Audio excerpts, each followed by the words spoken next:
Here are the stories we're covering this week in the Category 5.tv newsroom. Ubuntu is dropping the 32-bit ISO.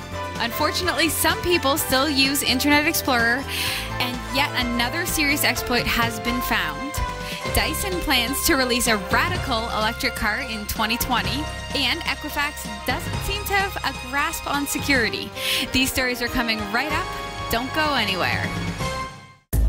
Whether you shop on ThinkGeek, GearBest, B&H Photo Video, eBay, or Amazon, or even if you want a free trial of Audible, you'll find the best deals and support the shows we produce by simply visiting the shopping sites you already frequent by using the links on our website.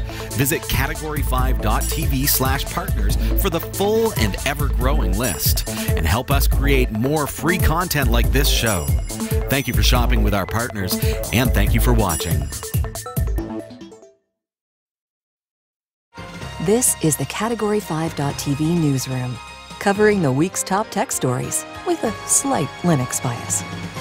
If you are hoping to download Ubuntu 17.10 32-bit, come its release next month, we've got some bad news to give you. Ubuntu is dropping 32-bit builds of Ubuntu desktop entirely as of Ubuntu 17.10. Canonical's Dmitry John Ledkov has asked the Ubuntu release team to action a proposal he put forth earlier in the development cycle, in which he argued that the i386 builds of Ubuntu desktop, aka 32-bit builds, should no longer be produced. No changes are being made to other builds of Ubuntu 17.10, such as minimal install ISOs or the net install option, and this news does not mean Ubuntu won't run on 32-bit, simply that you won't be able to download a pre-made desktop ISO image for it. The 32-bit Ubuntu archive is not going anywhere either. If you're currently running a 32-bit version of Ubuntu, you can continue to upgrade to new releases as normal. This change also does not affect Ubuntu flavors such as Xubuntu, Ubuntu Mate, Ubuntu Budgie, et al. They'll be free to make their own decisions about what they support. And there's always Ubuntu 16.04 LTS, which is supported until 2021 and readily available as a 32-bit image. Wow. Here's a question I have. Yeah. Who would want to download... You know, the whole 32-bit versus 64-bit argument, the 32-bit kernel is anything up until 3.5 gigs of RAM, you were fine to run a 32-bit OS. There was a time years ago when it was really hard to get a 64-bit OS. Right. But what does it mean? It means that your computer can run faster. It means it can do more operations at any given time. Mm-hmm. It means that you can have more RAM. Like, we're putting 32 gigs of RAM in a computer for you, and that could not happen on a 32-bit operating system. Okay. It has to be 64-bit. So what's this whole Ubuntu thing? Ubuntu, of course, is a flavor of Linux. Mm-hmm. Linux is an alternative to Microsoft Windows. It's an alternative to Mac OS, and it is a free operating system for your computer. So thanks to that, you've got bleeding edge technology, and now they're saying, hey, here's our free OS, and we're keeping up with the times. We're dropping the 32-bit ISO, which is the downloadable disk that you can install on your computer. Right. And instead, we're pushing you to have to install the 64-bit. So that means no more older hardware that doesn't support 64-bit. Because when you say i386, 32-bit, those are the old computers. So if you've got an old 4060X, you're not going to be able to install from the ISO Ubuntu any longer because it's passé, it's old technology. 64-bit is the way to go, and that's what they're pushing for. But good note that if you already have 32-bit Linux installed, you can upgrade. Right. You can get the latest and greatest. You just have to get the installer from the older version and then upgrade from there. Which is fine. That's all right, because you already have it, so you're okay. If you're curious about Ubuntu, if you're curious about Linux, hey, get onto our website, category5.tv, click on Contact Us. There's a way to actually reach out to the show. We'd love to field your questions. Excellent. Thank you. I'll just kind of slide over here into the abyss until I'm needed again. There's a bug in the most current version of Internet Explorer that leaks the addresses, search terms, or any other text typed into the address bar. The bug allows any currently visited website to view any text entered into the address bar as soon as the user hits enter. The technique can expose sensitive information a user didn't intend to be viewed by remote websites, including the web address the user is about to visit. The hack can also expose search queries since IE allows them to be typed into the address bar and then retrieved from Bing or other search services. This weakness may allow malicious sites to view information the user presumed was private.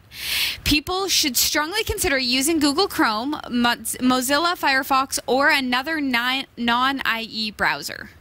That's a huge scary deal. Goes without saying, at this point, don't use Internet Explorer. If you bring up that E, that blue E, any longer, if that's what you're using to surf the web, you're doing it wrong. Please listen to me when I say start using Chrome, start using Firefox, start using a more modern browser. Internet Explorer is done. Right. And like Windows XP, it's not safe to use anymore. Some would say it ever was. Right. Now, so do they try and push themselves, or are they just a default sort of? Do they realize the users? Yeah. Well, does it come preloaded on computers? Internet Explorer. Older computers, yes. Yes. Windows XP, Okay. Windows 7 had Internet Explorer pre-installed. Right. Now, if you're on Windows 10, it comes with a program called Edge. Microsoft Edge, which is their replacement for Internet Explorer. But still, I would lean toward Chrome would probably be my suggestion. And there are reasons for that beyond, it's not a brand war, it's nothing like that, other than from Microsoft's perspective. Microsoft wants you to use only their software. If they can have it their way, that's how it would be. But the other products that are out there are simply more current, more safe, more bleeding edge, and a lot of any piece of software can have exploits. Any piece of software, be it Edge, Chrome, Firefox, Internet Explorer, can have these kinds of problems. Right. But the fact is, Chrome is bringing out, this is a Google-owned product, is bringing out a new version all the time. Anytime there's an exploit found, they're fixing it. Right. Now, on the other side of this is Internet Explorer. This is from Microsoft. If I could say Internet Explorer. This is no longer supported. Okay. So like Windows XP, as exploits come out, as things are discovered like this, the problem will remain for all time. So if you continue using that product, you're no longer going to be safe against that particular threat. Now, this one's a bad one. You consider, if you're on a website, and then you start typing something into the address bar, which you think is your search engine or going to another website. If you're on this malicious website and you enter category5.tv in the address bar, it will know that you have now gone to category5.tv. Normally, that information is not shared with the website.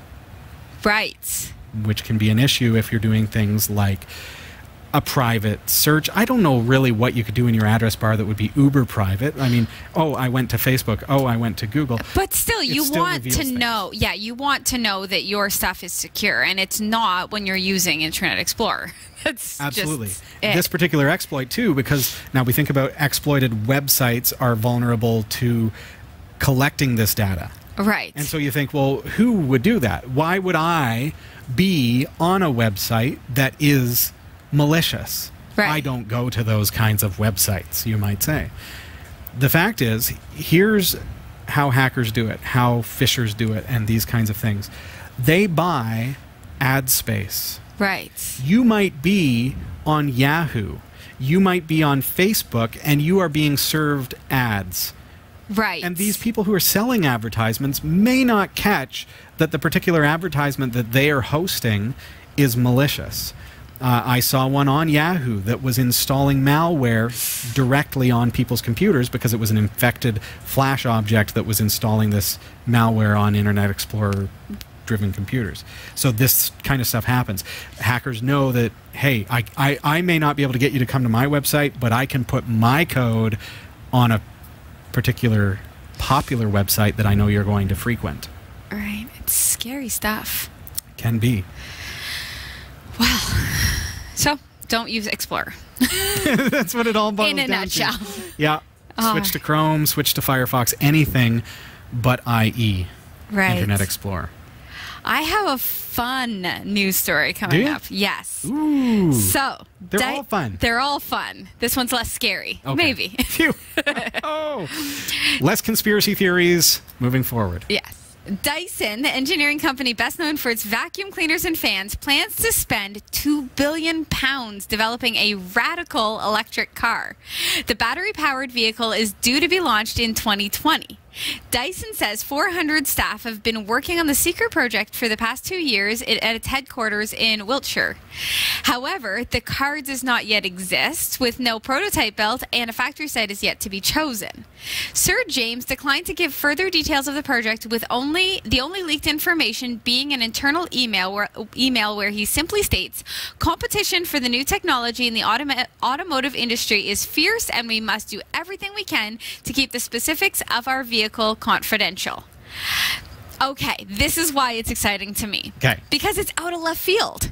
Dyson, they make vacuum cleaners. They kind of dabble in tech and interesting stuff. I love it. I just, for something, I know that there are a bunch of companies out there that are really focusing on these cars, and I get it. But Dyson, it just blows me away. Might be able to do something interesting. Now, here's where I wish I had artistic abilities. Yeah. And maybe here's your challenge this week, my friends.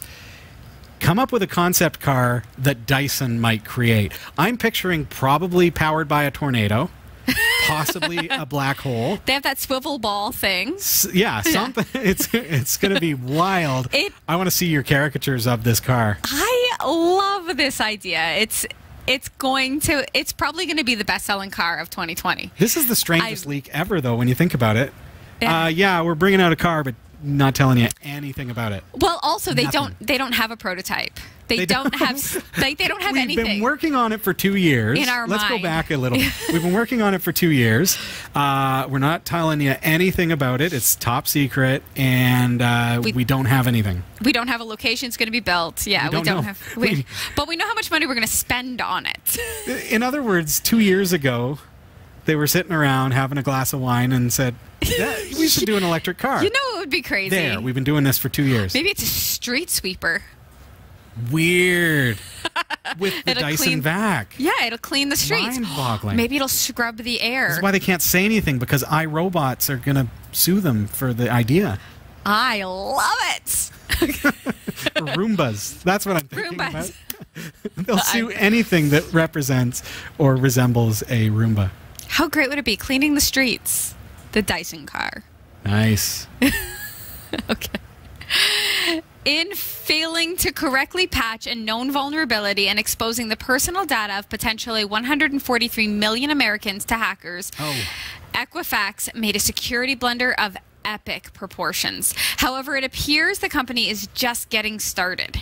Leaving its digital doors wide open to criminals apparently wasn't enough for the credit reporting agency, as it's now sending hack victims directly into the open arms of unknown internet pranksters. Yes, Equifax is directing those concerned about the data breach and its repercussions to a fake website set up to troll the company itself. That's right. The official Equifax Twitter account is pointing people to what looks to be a fake site, aka a phishing site. Equifax created a very real site, www.equifaxsecurity, where people can enter their last name along with the last 6 digits of their social security number to see if they were affected by the hack. Unsurprisingly, someone cloned that site and hosted a copy at a very similar URL, which is www.securityequifax.com. The two sites, one real and one fake, look like the same to the casual observer. In fact, they are so easily confused that Equifax itself apparently can't tell the difference. Thankfully, the maker of the spoofed site seems more interested in calling out Equifax for their incompetence than stealing the personal information of unsuspecting victims. The header of the fake site reads, "Cybersecurity incident and reporting customer information, which is totally fake. Why did Equifax use a domain that is so easily impersonated by a phishing site?"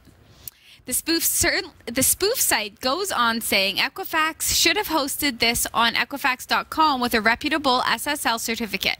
Instead, they chose an easily impersonated domain and used a Jelly Bean SSL cert that any script kiddie can impersonate in 20 minutes. It's not clear if the site captures the data entered by a tricked consumer or if it discards it. There is no real contact information on the page, and many of the links take you to a YouTube video for Rick Astley's Never Gonna Give You Up. Nice. Okay, so they've pulled it off and they've tricked people into going to this, and Equifax themselves have tweeted the phishing site. Yes. It is crazy. It's funny because I don't know if you noticed, it was like one of them was Security Equifax and the other one was Equifax Security. They just reversed it. Yeah. So it's actually like legit looking.